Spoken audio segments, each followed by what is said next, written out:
Oh là là, ça fait mal.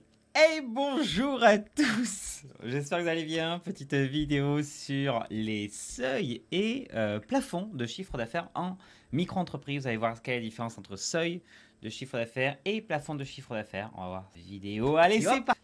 Je fais en plus des effets spéciaux, je suis content là. Pour vous expliquer la différence, il y a ce qu'on appelle un seuil de franchise en base de TVA qui vous permet en fait une limite de chiffre d'affaires réalisé pour rester en exonération de TVA, ce qu'on appelle la franchise en base de TVA. Et vous avez un seuil encore plus haut, celui qu'on appelle le plafond de chiffre d'affaires, une autre limite, qui est la limite pour rester en micro-entreprise. C'est-à-dire que si vous le dépassez, vous sortez de la micro-entreprise. Et ça, il faut vraiment comprendre qu'il y a ces deux limites. C'est-à-dire qu'on peut être amené à facturer la TVA et rester en micro-entreprise. Alors on va voir chacune de ces limites. Première chose, la franchise en base de TVA. C'est un seuil qui est fixé à 34 400 € pour les prestations de services et qui est fixé à 85 800 € pour les activités d'achat-vente de marchandises. Il y a ce qu'on appelle dans ces seuils une petite période de tolérance, c'est-à-dire que si vous dépassez ces seuils, vous n'allez pas sortir directement de l'exonération de TVA. Pour les prestations de services, c'est 36 500 € et pour les achats-ventes de marchandises, c'est 94 300. Petit exclu quand même, en 2023, ces seuils vont augmenter. Dès lors que vous dépassez le seuil de tolérance, 36 500 € pour les prestations de services, 94 300 € pour les achats-ventes de marchandises,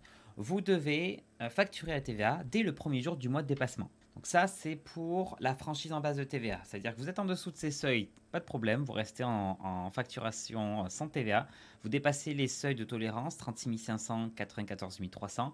Vous facturez TVA dès le premier jour du mois de dépassement. Il y a, pour ceux qui démarrent en première année d'activité, il y a ce qu'on appelle un prorata qui est calculé, mais qui est utilisé uniquement pour l'année suivante, au 1er janvier, pour savoir si vous devez ou non facturer la TVA. Mais pour ça, je vous ai mis un article parce que c'est la gestion de dépassement du prorata. C'est autre chose, je vous le mets cet article en description. Donc voici en gros pour la franchise en base. Maintenant, il y a ce qu'on appelle le plafond de chiffre d'affaires. Il est fixé à 72 600 € pour les prestations de services, BIC BNC, et il est fixé à 176 200 € pour les activités d'achat-vente de marchandises. Si vous dépassez ces plafonds, vous pouvez rester en micro-entreprise au moins pendant une année sur deux.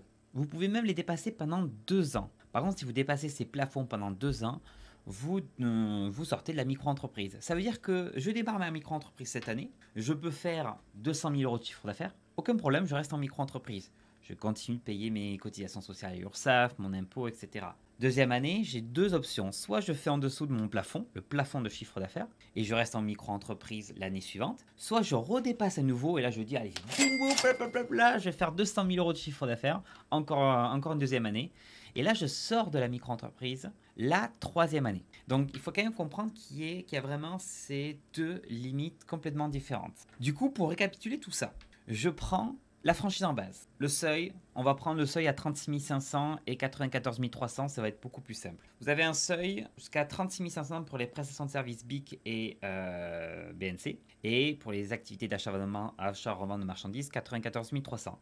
Vous dépassez ce seuil, vous devenez redevable à la TVA dès le premier jour du mois de dépassement et l'année suivante, dès le premier euro. À ce moment-là, vous restez encore en micro-entreprise. Par contre, si vous dépassez le plafond de chiffre d'affaires, qui est juste au-dessus, et bien là, vous restez en micro-entreprise si vous le dépassez pendant un an. Si vous le dépassez pendant 2 ans, vous sortez de la micro-entreprise la troisième année. Dans tous les cas, pour faire un récap sur ces seuils et plafonds, je vous ai mis aussi un lien en description et je prévois de faire une vidéo concernant les dépassements, les conséquences des dépassements de la franchise en base et du plafond de chiffre d'affaires. Et si tu as aimé cette vidéo, bref, c'est la fin de cette vidéo et je vous dis à la prochaine. J'ai fait péter le t-shirt chocolatine, il n'y a pas de message subliminal derrière, je vous aime tous.